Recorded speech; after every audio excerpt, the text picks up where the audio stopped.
എന്തിന് ഇനിയുമേറെ ഫോസിലുകൾ. ഭാഗം 5.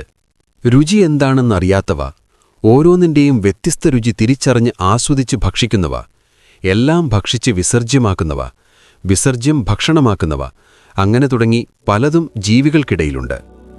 ഓക്സിജന്റെ അഭാവത്തിലും ജീവിതം തിമിർത്താടുന്ന ജീവികളും, ഓക്സിജന്റെ അഭാവത്തിൽ നിമിഷങ്ങൾക്കുള്ളിൽ പിടഞ്ഞുമരിക്കുന്ന ജീവികളും ഇവിടെയുണ്ട്. ഓക്സിജൻ ജീവവായുവാക്കിയവരും കാർബൺ ഡയോക്സൈഡ് ജീവവായുവായി സ്വീകരിച്ചവയും ഇവിടെയുണ്ട്.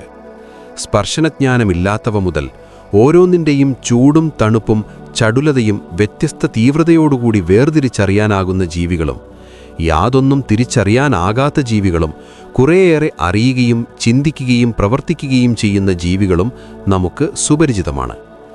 സാത്വിക ഗുണങ്ങളും തമോ ഗുണങ്ങളുമുള്ളവയും ജീവികൾക്കിടയിലുണ്ട്. ഒരൊറ്റ ക്രോമസോം മുതൽ 380 ക്രോമസോമുകൾ വരെയുള്ള ജീവികളും, പൂമ്പാറ്റ, 1260 ക്രോമസോമുകളുള്ള പന്നൽ വർഗത്തിൽപ്പെട്ട സസ്യങ്ങളും നമ്മുടെ കൺമുന്നിൽ ജീവിക്കുന്നു. അങ്ങനെ ഒരേ ജീവജാതിയിൽ തന്നെയുള്ള അംഗങ്ങൾ തമ്മിലാണെങ്കിലും, വ്യത്യസ്ത ജീവജാതികൾ തമ്മിലാണെങ്കിലും, രൂപത്തിലോ സ്വഭാവ സവിശേഷതകളിലോ വലിയ വ്യത്യാസങ്ങളില്ലാതെ ഒന്നൊന്നിൻ്റെ അവസ്ഥാന്തര രൂപങ്ങളാണെന്ന് തോന്നിക്കുന്ന തരത്തിലുള്ള ധാരാളം ജീവികളുടെ ഒരു നീണ്ട നിര തന്നെ ഇവിടെ കാണാനാകുന്നു. പ്രത്യേകിച്ച് യാതൊരു സവിശേഷതയും അവകാശപ്പെടാനില്ലാത്ത ഏകകോശ ജീവിയിൽ നിന്ന് തുടങ്ങി സവിശേഷതകളുടെ ഭണ്ഡാരമായ മനുഷ്യൻ വരെ എത്താനുള്ള പടവുകളെല്ലാം കയറിക്കഴിഞ്ഞതിന് തെളിവായി ഇന്ന് ജീവിച്ചിരിക്കുന്ന ജീവജാലങ്ങൾ തന്നെ ധാരാളമാണ്.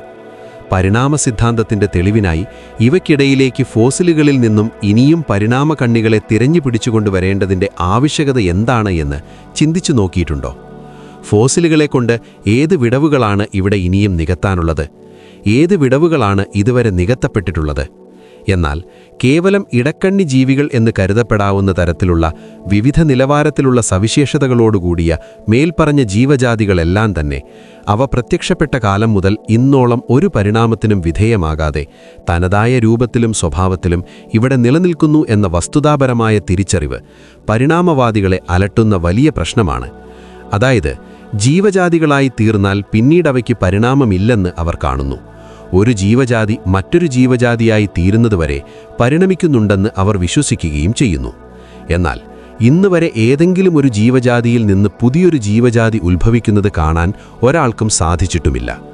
വിശ്വാസത്തിന് വിരുദ്ധമായ ഈ നിരീക്ഷണമാണ് പരിണാമവാദികളെ അസ്വസ്ഥരാക്കുന്നതും പരിണാമ കണ്ണികളെ, ഇടക്കണ്ണി ജീവികളെ തിരഞ്ഞുകൊണ്ടിരിക്കാൻ പ്രേരിപ്പിക്കുന്നതും എന്ന് കാണാൻ പ്രയാസമില്ല. എല്ലാം ഒരേയൊരു ഏകകോശ ജീവിയിൽ നിന്ന് ഉത്ഭവിച്ചതാണെന്ന് സ്ഥാപിക്കാൻ വേണ്ട തെളിവുകളാണ് അവർ അന്വേഷിച്ചുകൊണ്ടിരിക്കുന്നത്. അതെ, ഇത്രയും ജീവജാതികൾ ഇവിടെ നിലനിൽക്കുന്ന സ്ഥിതിക്ക് ഒരു ജീവജാതി മറ്റൊരു ജീവജാതിയായി മാറുന്നത് അവർക്ക് കണ്ടേ മതിയാകൂ.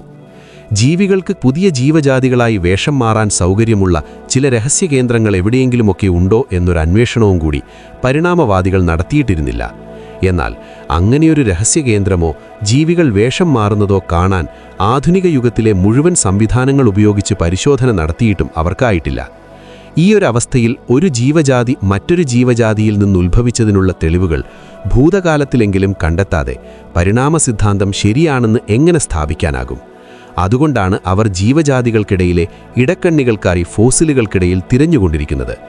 ഇടക്കണ്ണി ജീവികൾ ആർക്കിയോപ്റ്റെറിക്സ് പോലെ രണ്ട് വ്യത്യസ്ത ജീവജാതികളുടെ ചില അവയവങ്ങളും ചില സ്വഭാവങ്ങളും കൂടിക്കലർന്ന രണ്ട് കെട്ട ജീവിക്കാൻ കൊള്ളാത്ത ജീവികൾ ആകണം എന്ന അബദ്ധധാരണ കൂടി പരിണാമവാദികൾ വെച്ചുപുലർത്തുന്നു. എങ്കിൽ അവയൊക്കെ എങ്ങനെ പരിണാമരൂപങ്ങളായി വർത്തിച്ചു എന്ന് അവർ ആലോചിച്ചതുമില്ല. അങ്ങനെ ജീവിക്കാൻ കൊള്ളാതെ മൃതിയടഞ്ഞുപോയ ജീവികളെ വംശനാശം വന്ന ജീവജാതികളുടെ ഗണത്തിൽപ്പെടുത്താനും അവർക്ക് സാധിച്ചു. വ്യത്യസ്ത ജീവജാതികൾ ഒരേയൊരു ഏകകോശ ജീവിയിൽ നിന്നും പരിണമിച്ചുണ്ടായതല്ല. വ്യത്യസ്തമായ ഏകകോശ ബീജങ്ങൾ, വിത്തുകൾ, മുട്ടകൾ പരിണമിച്ചുണ്ടായതാണ് വ്യത്യസ്ത ജീവജാതികൾ. ഓരോ ജീവിയും ജീവജാതിയും രൂപം കൊള്ളുന്നത് അതതിൻ്റെ ബീജം പരിണമിച്ചാണെന്നതിലേക്കാണ് എല്ലാ നിരീക്ഷണങ്ങളും വിരൽ ചൂണ്ടുന്നത്.